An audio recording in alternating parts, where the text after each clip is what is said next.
What if the greatest mystery surrounding the miracles of Jesus is not whether they happened, but what the witnesses believe they saw? Imagine standing on the rocky shore of the Sea of Galilee nearly 2,000 years ago. The air smells of fish and wet stone. Roman taxes burden the villages. Disease moves silently through crowded settlements. Death is familiar. Hunger is familiar. Desperation is familiar. Then, somewhere among the dust-covered roads of Judea, stories begin to spread. A blind man claims he can see. A crippled man rises and walks. A storm that terrified seasoned fishermen suddenly falls silent. A tomb once sealed by grief is said to stand open. The stories travel faster than merchants, faster than soldiers, faster than reason itself. Yet as we approach these accounts as historians, archaeologists, and students of ancient religion, a troubling question emerges. What exactly happened at these moments? The historical record preserves testimonies. It does not preserve photographs. We possess narratives written by communities who believe they had encountered something extraordinary. But belief itself becomes part of the mystery. The evidence suggests that the earliest witnesses were not passive observers recording neutral facts. They were participants. Their fears, expectations, religious convictions, and cultural assumptions shaped how they interpreted what unfolded before them. Some scholars argue that these miracle accounts preserve memories of genuine events that overwhelmed ordinary explanation. Others remain unconvinced, suggesting that the stories grew through decades of retelling, acquiring symbolic and theological meaning along the way. The difficulty with both positions is that neither fully explains the enduring power of the witness tradition. Why did these accounts survive when countless other stories disappeared into history? Why were people willing to organize their lives around them? And perhaps most importantly, if we could step into the crowd ourselves, stand among the fishermen, the mourners, the sick, and the curious, would we witness a miracle? Or would we simply witness human beings struggling to understand an event for which they had no language? Before we investigate the miracles, we must first investigate the eyes that claim to see them. To understand what the witnesses believe they saw, we must first step into the world that shaped their eyes. The story does not begin with a miracle. It begins with a land under pressure. First-century Judea existed at the edge of competing realities. Roman authority controlled the roads, collected taxes, and stationed soldiers throughout the region. Yet beneath the visible power of empire lived a people whose imagination was governed by older forces, covenants, prophets, sacred texts, and memories of divine intervention. The landscape itself seemed to preserve those memories. The hills of Galilee, the wilderness beyond the Jordan, the villages clustered around the Sea of Galilee, and the towering presence of Jerusalem all carried echoes of ancient stories. Fishermen cast their nets into waters once associated with God's power over chaos. Shepherds crossed hills where generations believed prophets had walked. Pilgrims ascended toward the temple, the symbolic center of the universe in Jewish thought, where heaven and earth were believed to meet. The historical record shows that many Jews of this period lived with a profound expectation that God would act again in history. Foreign domination, economic hardship, disease, ritual purity concerns, and apocalyptic hopes created an atmosphere charged with anticipation. Some awaited a king like David. Others expected a prophet like Moses. Some hoped for divine judgment against Rome. Others longed for healing, restoration, and liberation. This context matters because miracles were not interpreted within a vacuum. The evidence suggests that extraordinary events were often understood through the language of Scripture and covenant memory. A healing was never merely a healing. A storm stilled upon the sea was never merely a weather event. Such experiences entered a symbolic universe already populated by stories of Elijah, Elisha, Moses, and the God who intervened in history. Yet this raises a deeper question. Were the witnesses seeing events through the lens of ancient expectations, or were ancient expectations preparing them to recognize something genuinely extraordinary? The archaeological record can reconstruct the roads they walked and the villages they inhabited. It cannot reconstruct the hopes they carried within them. And perhaps those hopes are among the most important clues in our investigation. Picture an ancient wall painting hidden within a forgotten chamber of stone. At first glance, the image appears simple. A crowd stands along the shoreline of Galilee beneath a sky washed in pale gold and dust. Fishermen pause beside weathered boats pulled onto black volcanic sand. Women clutch clay jars against linen garments faded by years of sun and labor. Children stand half-hidden behind their elders. Yet the longer one studies the scene, the stranger it becomes. The central figure is not placed upon a throne, nor surrounded by royal architecture. There are no imperial banners, no military standards, no symbols of earthly power. Instead, all attention converges upon a single pair of eyes. Not the eyes of the teacher standing at the center, but the eyes of the witnesses surrounding him. One face reflects astonishment. Another reveals uncertainty. A third seems caught between fear and hope. The image becomes a mosaic of human reactions. Light falls unevenly across the gathering. Some faces emerge clearly from the glow of the afternoon sun. Others remain obscured within shadow. It is as if the artist wishes to suggest that revelation itself is unevenly distributed. The same event stands before everyone, yet each witness appears to perceive something different. Behind them rises the landscape of ancient Judea. Limestone hills burn with amber tones beneath the descending sun. Far away, Jerusalem rests upon its ridges, crowned by the gleaming temple whose white stones reflect the last light of day. The architecture of the sacred city forms a silent backdrop to the scene, reminding us that every act of healing, every exorcism, every reported wonder unfolded within a world saturated by religious expectation. At the edge of the composition lies the most curious detail. An unrolled scroll rests upon a stone beside the crowd. Its surface catches the same light, illuminating the witnesses. The symbol is difficult to miss. The event itself is already passing into memory. Memory is becoming testimony. Testimony is becoming text. And somewhere between the eyes of the witnesses and the ink upon the scroll, the miracle begins its transformation into history. As our investigation deepens, the miracles cease to be isolated stories and become the center of a historical conflict that has endured for nearly 2,000 years. The first tension emerges within the ancient world itself. Not everyone who encountered reports of healings, exorcisms, and wonders interpreted them in the same way. The evidence suggests that many followers viewed these events as signs that God's kingdom was breaking into history. Yet others reached very different conclusions. Some religious authorities questioned the source of such power. If extraordinary events occurred, were they evidence of divine approval, prophetic authority, or something more troubling? The historical record preserves traces of this dispute. Even within the gospel traditions, miracles rarely eliminate opposition. They often intensify it. This raises an important question. If the purpose of a miracle is to persuade, why do witnesses observing the same event arrive at opposing conclusions? A second conflict emerges centuries later among historians and theologians. Some scholars argue that the miracle accounts preserve authentic memories rooted in real experiences witnessed by ancient communities. They point to the early and widespread presence of miracle traditions across multiple textual sources. Others remain unconvinced.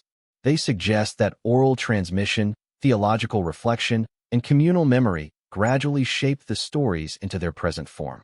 The difficulty with that interpretation is that it must explain why miracle traditions became central so quickly within the earliest Christian movement. Yet the historical approach faces its own challenge. Historical methods can evaluate testimony, context, and probability. They cannot directly verify supernatural causation. A third conflict exists at the intersection of psychology and religion. Did witnesses encounter events that defied explanation, or did expectation itself influence perception? Some scholars emphasize the power of belief, collective memory, and symbolic interpretation. Others argue that such explanations risk reducing complex human experiences to mere psychological processes. The strongest evidence comes from the narratives themselves, which repeatedly portray amazement, confusion, doubt, fear, and conviction existing side by side. Rather than resolving the conflict, the sources preserve it. And perhaps that is the most revealing detail of all. The witnesses do not speak with one voice. They speak from the middle of a debate that remains unfinished, inviting every generation to weigh the evidence and decide for itself what was truly seen upon those ancient roads of Judea. The deeper we move into the witness traditions, the more we encounter details hidden in the margins of history. The canonical Gospels are not the only voices that speak about miracles. Around them survive fragments, variants, and forgotten traditions that reveal how early communities wrestled with the meaning of extraordinary events. One of the most intriguing details appears in the language of the texts themselves. Modern readers often encounter the word miracle, yet the earliest sources frequently prefer a different vocabulary. The Gospel of John repeatedly uses the term signs. This raises an important question. Were the events remembered primarily because they violated nature, or because they pointed beyond themselves toward a deeper theological claim? The evidence suggests that for many early believers, the meaning of the event mattered as much as the event itself. Beyond the canonical texts, additional traditions complicate the picture.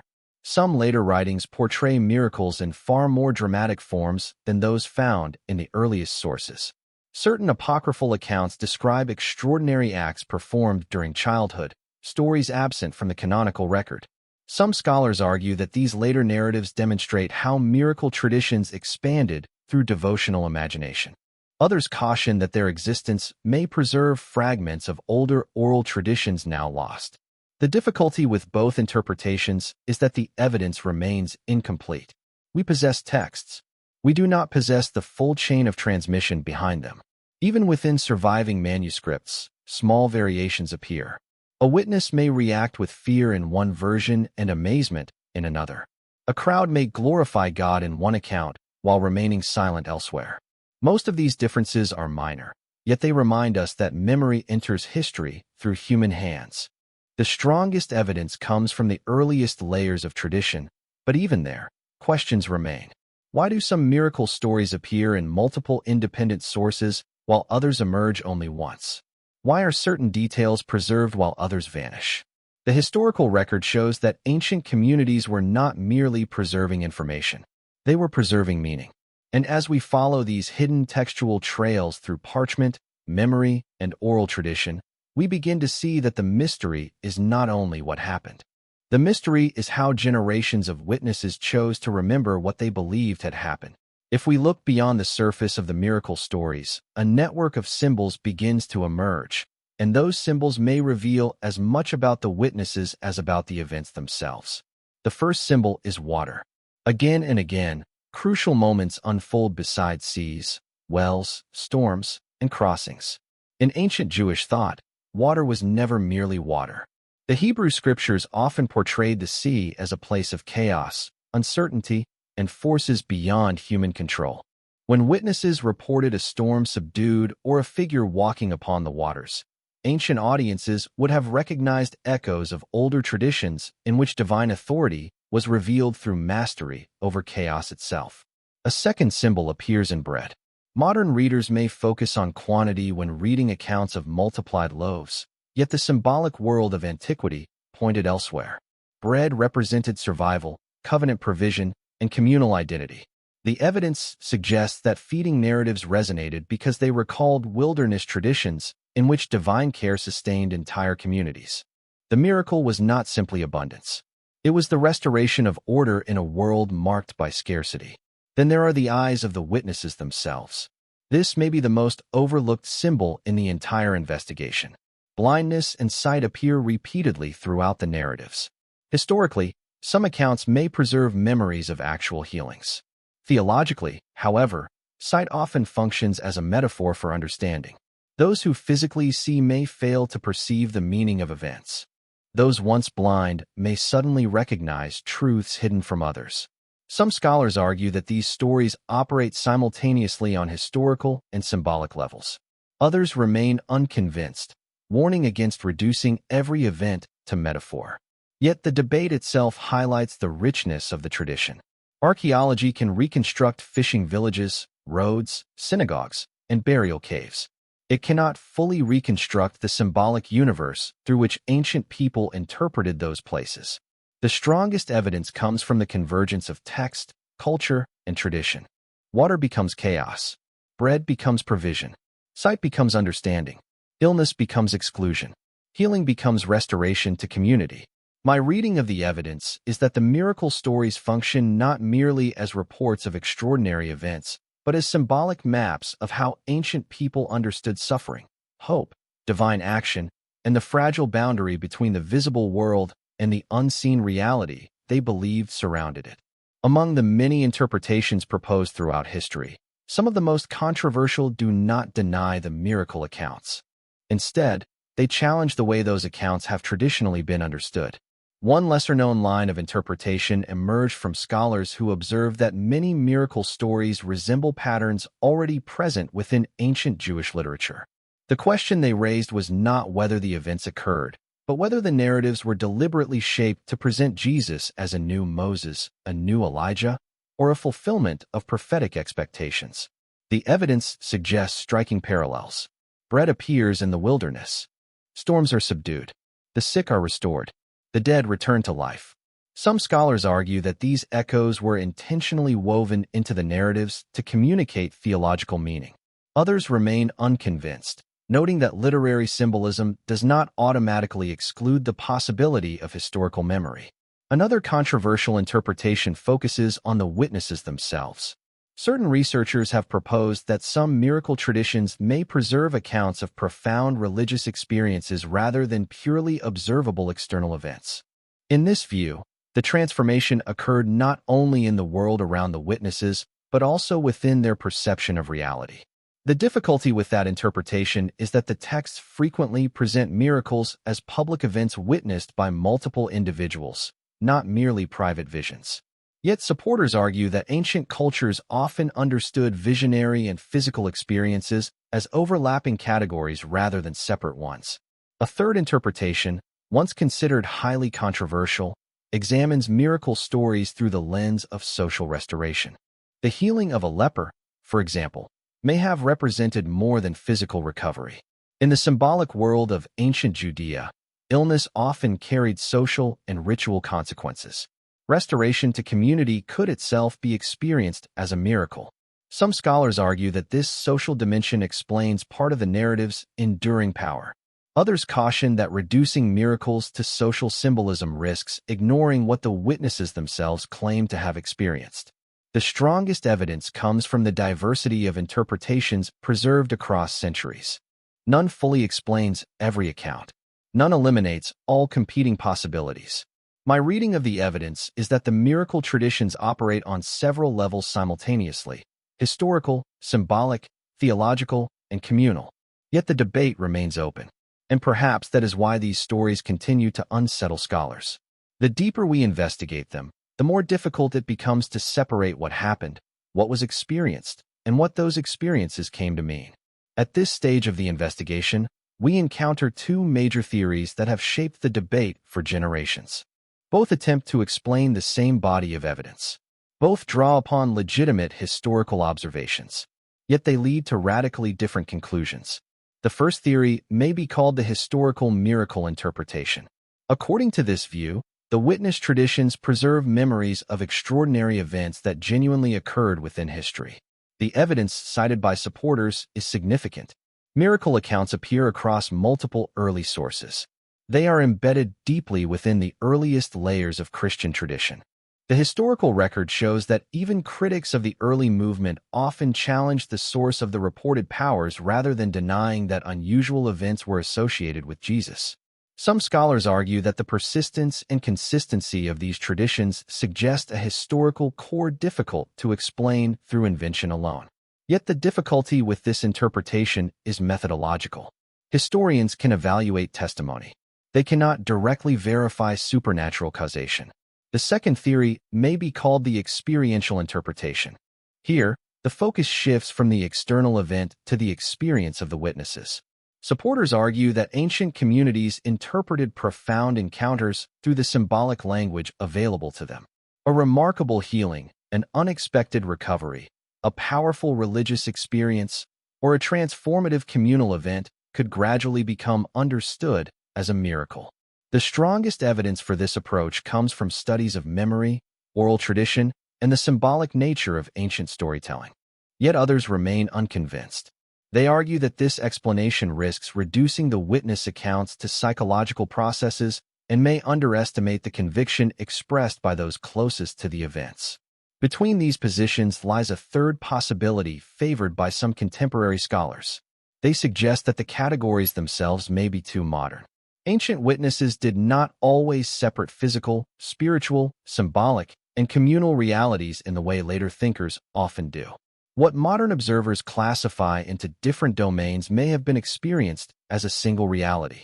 The archaeological record cannot fully answer which interpretation is correct. The texts do not resolve the dispute. My reading of the evidence is that each theory explains part of the puzzle while leaving other pieces untouched. The witnesses remain at the center. Their testimony survives. Their certainty survives. But the question remains. When ancient men and women claimed they had seen a miracle, were they describing an event, an experience, a revelation, or something for which our modern categories are no longer sufficient? When we turn from texts to stones, from testimony to archaeology, the investigation enters a different realm. Archaeology cannot prove that a miracle occurred. It cannot recover a healing, a vision, or a moment of divine intervention. What it can do is reconstruct the world in which the witnesses lived and reveal whether the stage described by the narratives was a real place inhabited by real people. The archaeological record shows that many of the locations associated with the miracle traditions are firmly rooted in history. Along the shores of the Sea of Galilee, excavations at Capernaum have uncovered first-century dwellings built from black basalt stone, narrow alleys worn by generations of footsteps, and a fishing economy consistent with the world described in the Gospel accounts. Nearby, ancient boat remains discovered beneath the lake's sediments provide a rare glimpse into the vessels that once crossed those waters. These discoveries do not verify a storm being calmed. They verify that fishermen truly lived and worked in this environment. In Jerusalem, excavated pools such as Bethesda and Siloam reveal that locations once dismissed by some scholars as symbolic inventions were in fact real places known to ancient inhabitants. The evidence suggests that the authors were familiar with genuine geography. Yet geography alone cannot settle the larger question. Manuscript discoveries add another layer. Fragments of early gospel texts, copied and preserved across centuries, demonstrate how carefully communities transmitted witness traditions. The Dead Sea Scrolls do not mention the miracles directly, yet they illuminate a religious culture already filled with expectations of healing, restoration, prophecy, and divine intervention. This cultural backdrop helps explain how ancient audiences may have understood extraordinary events. The archaeological record also preserves silence. No inscription records the feeding of the multitude. No stone monument commemorates a restored blind man. No surviving artifact confirms the raising of Lazarus.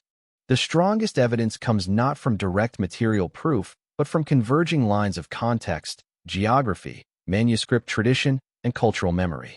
My reading of the evidence is that archaeology confirms the world of the witnesses without confirming every claim made by the witnesses. The stones remain. The villages remain. The manuscripts remain.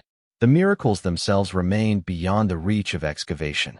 And it is precisely within that gap between material evidence and remembered experience that the mystery continues to endure. To understand the theological significance of the miracles through ancient eyes, we must set aside modern questions for a moment and enter a different intellectual world. The people of first-century Judea did not divide reality into neat categories of natural and supernatural, as later generations often would. For many ancient observers, the world was already filled with signs of divine activity. Harvests, droughts, victories, diseases, births, and deaths were understood within a sacred framework. Against this backdrop, miracle reports were not merely interruptions of nature. They were revelations of meaning. The evidence suggests that the earliest witnesses interpreted miracles primarily as signs pointing toward a deeper reality. This is particularly visible in the gospel traditions, where the reaction of the crowd often becomes as important as the event itself. A healing was not simply the restoration of physical function. It symbolized the restoration of order where disorder had taken hold. A blind person receiving sight represented more than vision. It reflected ancient hopes that truth itself could be revealed. A paralytic rising from a mat suggested the reversal of conditions long considered permanent. In this symbolic universe, miracles functioned as visible expressions of invisible truths. Some scholars argue that the earliest followers understood these acts as evidence that God's kingdom was already breaking into the present age. Others remain unconvinced, suggesting that such interpretations developed gradually as communities reflected upon remembered events. Yet both perspectives acknowledge the central role of meaning. The historical record shows that miracle stories consistently communicate themes of restoration, inclusion, purification, and renewal. Those healed are frequently restored not only to health, but also to family, community, and religious life. This raises a deeper question. Why were these themes so compelling? The answer may lie in the worldview of a society living under foreign rule, economic uncertainty, illness, and mortality. In such a world, miracles became symbols of a hoped-for restoration of creation itself. The strongest evidence comes from the narrative's repeated focus on transformation rather than spectacle. My reading of the evidence is that ancient witnesses did not view miracles primarily as demonstrations of power. They viewed them as signs that the world, despite its suffering and fragility, might ultimately be governed by a deeper order than the one visible on the surface. Whether one accepts that conclusion or not, it remains essential for understanding how the first witnesses interpreted what they believed they had seen. As our investigation approaches its deepest layer, the miracles begin to reveal a question far older than any individual event. Beneath every healing, every exorcism, every story of sight restored or death reversed, lies the ancient human confrontation with limitation. The witnesses who filled the roads of Galilee and Judea lived in a world where uncertainty was not an abstract concept, but a daily companion. Illness could arrive without warning. Crops could fail. Children could die. Empires could rise and fall without consulting the hopes of ordinary people. The historical record shows that ancient societies were constantly aware of forces beyond their control. In such a world, the longing to discover meaning was not merely intellectual. It was existential. This raises a deeper question. Why do miracle traditions emerge so persistently across cultures and centuries? Some scholars argue that they represent humanity's refusal to accept that suffering and death possess the final word. Others remain unconvinced, suggesting that miracle narratives function primarily as symbolic frameworks through which communities process uncertainty. Yet neither explanation fully captures the emotional depth preserved within the witness accounts. The strongest evidence comes from the reactions themselves. Fear, awe, wonder, confusion. These are not the responses of people who believe they had solved the mysteries of existence. They are the responses of people who felt the boundaries of their understanding begin to tremble. The difficulty with many modern interpretations is that they often seek closure where the ancient witnesses preserved tension. The miracle stories rarely eliminate mystery. They relocate it. A healing leads to new questions. A sign produces debate. A wonder divides observers. Knowledge expands, yet certainty remains elusive. The archaeological record can recover villages and tombs. Historical inquiry can analyze testimony and context. Literary criticism can decode symbolism. Yet beyond all these methods stands a horizon that remains unreachable. My reading of the evidence is that the miracle traditions endure because they speak to a universal condition within the ancient world, the recognition that human beings possess enough knowledge to perceive mystery, but never enough to fully master it. The witnesses were not simply searching for explanations. They were searching for their place within a cosmos they believed was larger, older, and more sacred than anything their eyes could completely comprehend. And perhaps that search itself is the deepest miracle preserved by the texts. We have now followed the witnesses across dusty roads, into crowded villages, beside storm-tossed waters, through manuscripts, archaeological sites, theological traditions, and centuries of debate. Yet the deeper our investigation has traveled, the more the central mystery has changed shape. We began by asking whether miracles occurred. We arrive at a more difficult question. What exactly did the witnesses believe they had encountered? The historical record shows that extraordinary events occupy the heart of the earliest traditions. The archaeological evidence confirms the landscapes, settlements, and cultural world in which those traditions emerged. The texts preserve testimonies marked not by certainty alone, but by amazement, fear, confusion, and transformation. The evidence suggests that something happened powerful enough to leave a lasting impression on those who transmitted these memories. Yet the precise nature of that something remains the subject of continuing scholarly debate. Some scholars argue that the most reasonable conclusion is that the witnesses preserved memories of events they genuinely regarded as miraculous acts of divine power. Others remain unconvinced, proposing that religious interpretation, communal memory, and symbolic storytelling gradually shaped historical experiences into sacred narratives. The difficulty with both explanations is that neither completely accounts for every layer of evidence. Historical fact: miracle traditions stand among the most widespread and deeply rooted elements of the earliest Jesus movement. Archaeological evidence: the physical world described by the witnesses largely corresponds to what excavation has revealed. Scholarly interpretation: multiple explanatory models remain plausible depending upon one's assumptions regarding history, religion, and human experience. Narrative reflection: the witnesses themselves rarely appear interested in proving miracles according to later standards of evidence. They seem far more concerned with communicating what those events meant. My reading of the evidence is that the deepest revelation uncovered by this investigation is not the miracle itself, but the encounter between human perception and mystery. The stories endure because they exist at the boundary where observation becomes interpretation, where memory becomes testimony, and where testimony becomes history. The archaeological record cannot fully answer what happened. The texts do not eliminate ambiguity. Yet the debate remains open precisely because the witnesses left behind more than claims. They left behind evidence of lives altered by what they believed they had seen. And perhaps that transformation, whether understood historically, theologically, or symbolically, is the most enduring artifact of all. The investigation now reaches its edge, the place where evidence grows thin and questions become larger than answers. We began with witnesses standing on the roads of Galilee, watching events they believed were extraordinary. We examined ancient texts, archaeological remains, competing theories, theological interpretations, and the fragile pathways through which memory becomes history. Yet after following every trail available to us, one fact remains unchanged. We were not there. The fishermen are gone. The crowds have vanished. The villages have become ruins. The voices of the witnesses survive only through ink preserved across centuries. And still, those voices continue to challenge us. The historical record shows that something compelled these communities to preserve their testimonies with remarkable devotion. The evidence suggests that the stories carried meaning powerful enough to outlive empires, languages, and generations. Yet the debate remains open.